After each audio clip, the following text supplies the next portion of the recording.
Hello everyone, welcome. Today we are going to see about reference electrodes. What are reference electrodes? The name itself denotes that this is going to be used as a reference value. So there are n number of metal electrodes whose electrode potential or whose tendency is unknown. So, in order to determine or measure the exact electrode potentials of other unknown metal electrodes, we use these reference electrodes. So, reference electrodes are electrodes whose potential is exactly known or arbitrarily fixed as 0. So, what do we mean by this? The electrodes whose potential is exactly known. So their value is known or their value is fixed as 0 or it is assumed to be 0. Okay. And when we combine these reference electrodes with some unknown electrodes, their exact electrode potentials can be measured. So they are used to measure the electrode potential of unknown electrodes just by combining with it. Few examples of reference electrodes are standard hydrogen electrode SHE, saturated calomel electrode SE, silver chloride electrode, glass electrode. So these are widely, very frequently used in the laboratories. Now these reference electrodes are broadly classified into primary and secondary reference electrodes. So in today's session we are going to focus on primary reference electrodes, that is standard hydrogen electrode SHE, whereas in the next session we will see about the secondary reference electrode, that is saturated calomel electrode. So let's quickly go and jump and see what is primary reference electrode. Now primary reference electrode, so we are going to first know what is primary reference electrode and a detailed explanation of standard hydrogen electrode.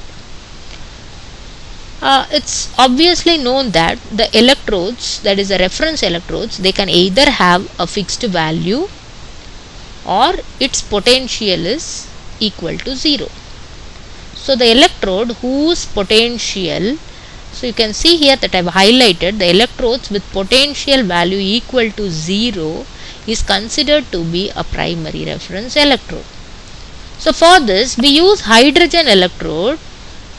Of course hydrogen electrode, everyone is getting an idea that it is containing hydrogen.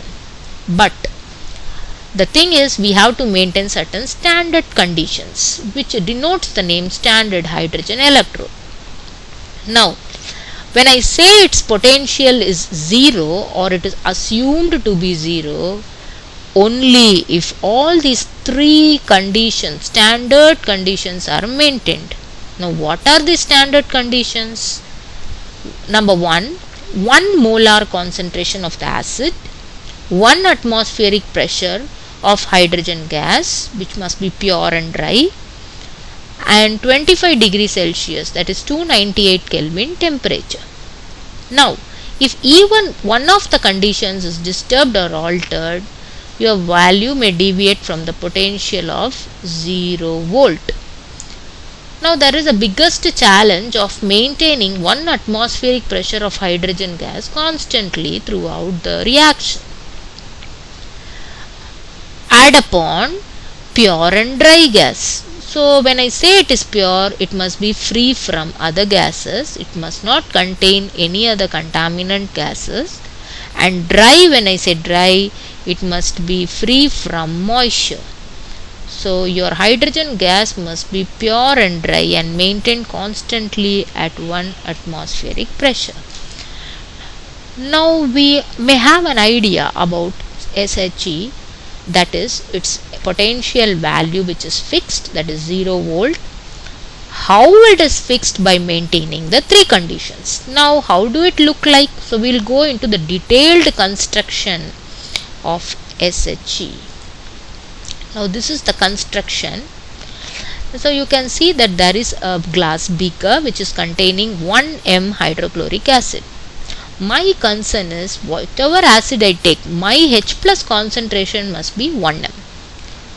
Now there is a inverted glass tube. Within the sealed glass tube we can see that there is a platinum wire which is conducting electricity through the circuit. Also I am passing hydrogen gas of 1 atmospheric pressure through the side tube of the glass tube immersed.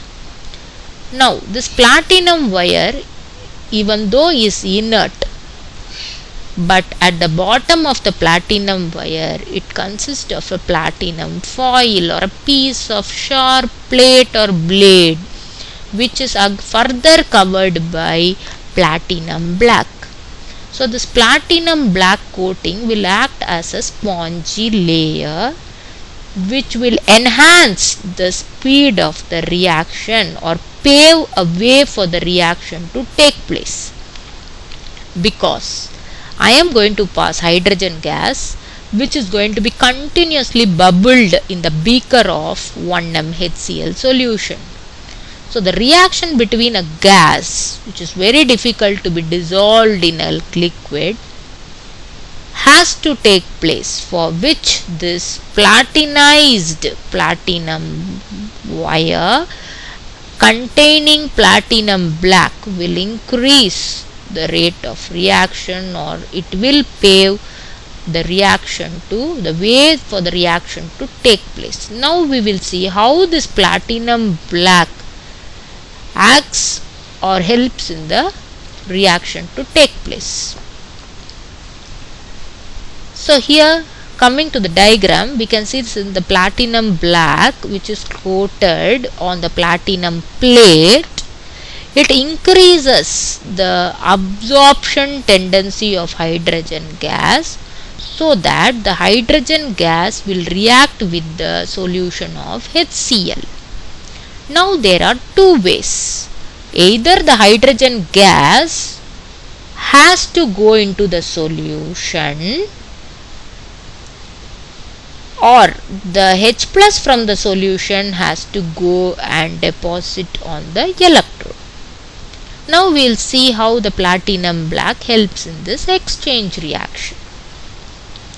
We see that this is the surface of the platinum black, or we can say a porous layer allowing the diffusion of gas or absorption of H plus ion. So we can see that if the H2 gas wants to go out into the solution, if the H2 gas bubbled want to go into the solution, it will come out as H plus with the release of 2 electrons. So the hydrogen gas from the electrode, when it has to come out, you can see the upper arrow, the hydrogen gas coming out from the electrode through the bubbled gas will come out with the loss of 2 electron and H plus. So we can see that oxidation take place when the hydrogen gas comes out into the beaker. It comes out as H plus with the loss of 2 electron.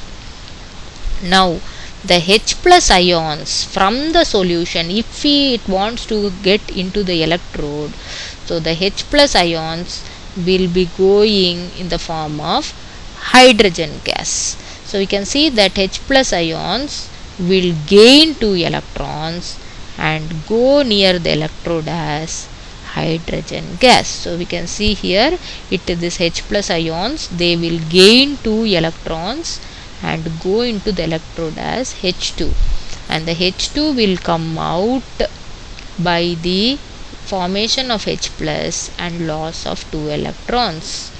So it's very clear that the redox reaction taking place is the exchange of these 2 ions. Now the electrode potential value, we know that every one of us have already told that the E0 value, that is the electrode potential, or if we are sticking to the term reduction potential, the reduction potential value of standard hydrogen electrode is 0 volt. Now what is E naught? This naught above the superscript denotes that all the conditions are standard, that is 1 atmospheric pressure gas and 1 amp solution. So it is maintained as 0 volt.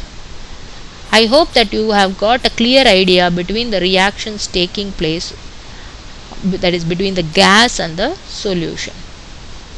So I again repeat that the gas comes out into the solution with the loss of electron. The H plus ions accumulate near the electrode as gas with a gain of 2 electrons. Now the drawbacks.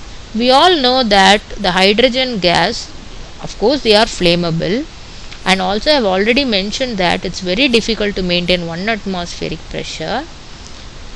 The greatest challenge is to pass pure and dry hydrogen, the two at 1 atmosphere. Now everyone is wondering with the third point that H plus cannot be maintained at 1 m since HCl being gas. We have seen HCl as solution in the bottles in our laboratory, but how come it is mentioned that HCl being gas? HCl is actually a gas which is dissolved in water and stored in the bottles. So if we would have observed that if the bottle cap is getting opened for an acid, we can actually observe few vapors escaping out. So in the open beaker, the HCl has the chances to evaporate, where which the concentration may be disturbed, altering the E naught value of 0 volt. And also the platinum foil or the platinum coated part has to be completely immersed in the test solution for accurate results. So we need to maintain the volume of test solution. I hope you all have got a clear idea. Thank you all. Please subscribe and like this video.